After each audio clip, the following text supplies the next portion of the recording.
আসসালামু আলাইকুম ওয়া রাহমাতুল্লাহি ওয়া বারাকাতুহু। প্রিয় দর্শক, সময় হলো রমজান প্রতিদিন আয়োজনে আপনাকে স্বাগত জানাই। আমি আমিন ইকবাল। আমরা এই আয়োজনে রমজানের নানা বিষয় নিয়ে আলোচনা করে থাকি। আজ আমরা কথা শুনতে চাই বা শোনাতে চাই তা হচ্ছে শবে কদর কি এবং কিভাবে পেতে পারি। এ বিষয়ে কথা বলার জন্য আমাদের সঙ্গে যুক্ত আছেন বিশিষ্ট ইসলামী চিন্তাবিদ, গবেষক, আলেম, বরেণ্য লেখক মোহাম্মদ জাইনুল আবেদীন। শবে কদর অনুসন্ধান এবং সেই অনুযায়ী আমল করা।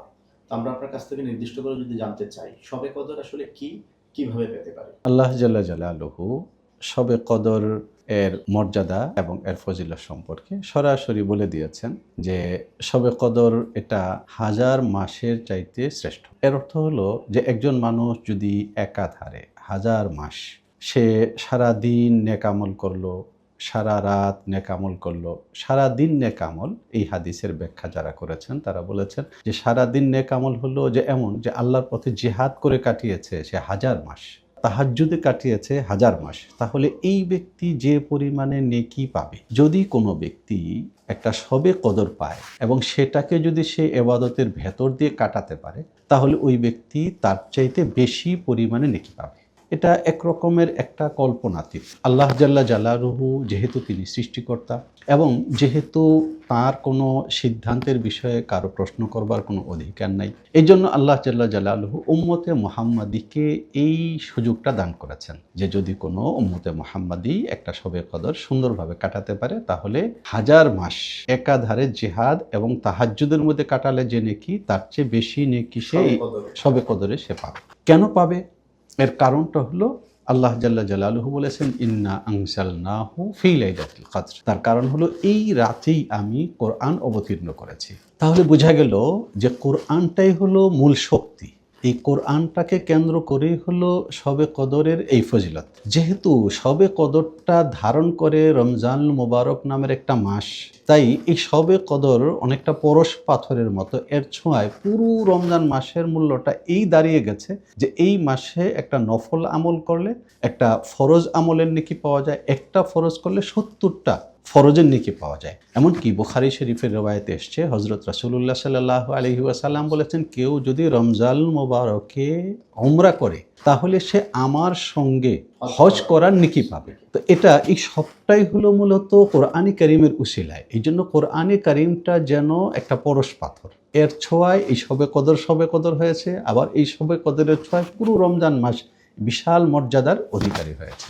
এখন এই শবে কদর আমরা কিভাবে পেতে পারি? ইসলামের সৌন্দর্য হলো এখানে যে ইসলামে মূলত আমাদেরকে যে জীবন এবং যে শিক্ষা এবং জীবনের যে পথরেখা দান করেছে, কোথাও কোনো ধাঁধা রাখেনি, অস্পষ্টতা রাখেনি। মুহাম্মদুর রাসূলুল্লাহ সাল্লাল্লাহু আলাইহি ওয়াসাল্লাম পরিষ্কার বলে দিয়েছেন, রমজান মুবারকের শেষ দশকের বেজর রাতগুলোর মধ্যে তোমরা শবে কদর তালাশ করো। এর অর্থ হলো 21 তারিখের রাত, 23 তারিখের রাত, 25 তারিখের রাত, 27 তারিখের রাত, 29 তারিখ, এই 5টা রাতের মধ্যে কোনো একটা রাতে শবে কদর হবে। তো এখন এই শবে কদরকে আমরা কিভাবে পেতে পারি? সময় কিন্তু আল্লাহ জাল্লা জালালুহুর পক্ষ থেকে মুহাম্মদুর রাসূলুল্লাহ সাল্লাল্লাহু আলাইহি ওয়াসাল্লাম ধরিয়ে দিয়ে গেছেন যে এই 5টা রাতে তোমাকে তালাশ করতে হবে। এখন এটা তালাশটা আমি কিভাবে করব?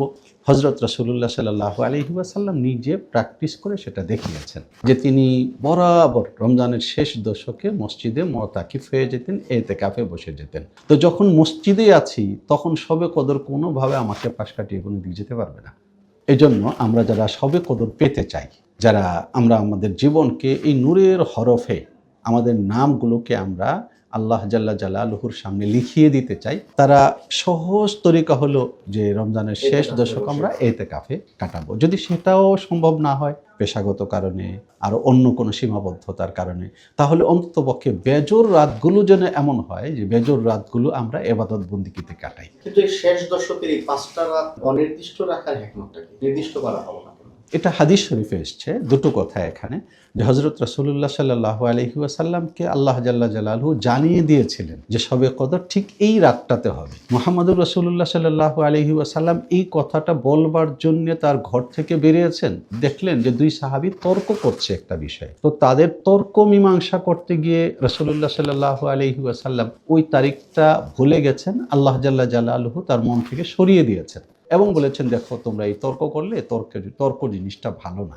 এই কারণে আমার মন থেকে আল্লাহ তাআলা এই শবে কদরের নির্দিষ্ট তারিখটাকে মুছে দিয়েছেন।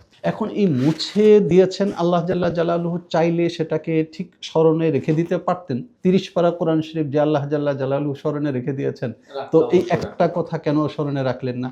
এটা এই কারণে যে এই একটা রাতকে পাওয়ার জন্য যখন 5টা রাত কোনো ব্যক্তি সাধনা করবে, তখন খুব স্বাভাবিকভাবে হলো তার আমলের পাল্লাটা আরো ভালো হবে, বড় হবে, এর মধ্যে মানুষের কল্যাণ আছে। এমনিতেও ওই রাত সম্পর্কে তো কিছু আলামতের কথা নবীজি বলেছেন যে এই আলামত প্রকাশ হলে যেমন আকাশ মেঘাচ্ছন্ন হবে, এরকম কিছু আলামতের কথা কিছু তো আছে।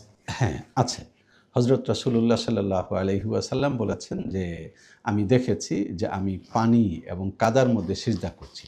তো সেখান থেকে ওলামায়ে কেরাম এটা ধরেছেন যে শবে কদরের রাত্রে সাধারণত আকাশ মেঘাচ্ছন্ন হয়, এমন গুঁড়ি গুঁড়ি বৃষ্টি হয়, এবং এমনটা হয়। প্রশান্তির একটা বাতাস থাকে। বাতাস হয়। আবার অনেক সময় 27 রাতে শবে কদর হয়, এটা বেশিরভাগ সময় হয়। এই বিষয়গুলো আছে, কিন্তু একটাও নিশ্চিত না।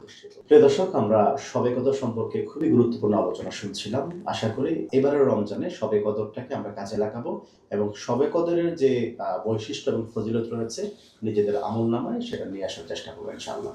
ভালো থাকবেন। আসসালামু আলাইকুম ওয়া রাহমাতুল্লাহ।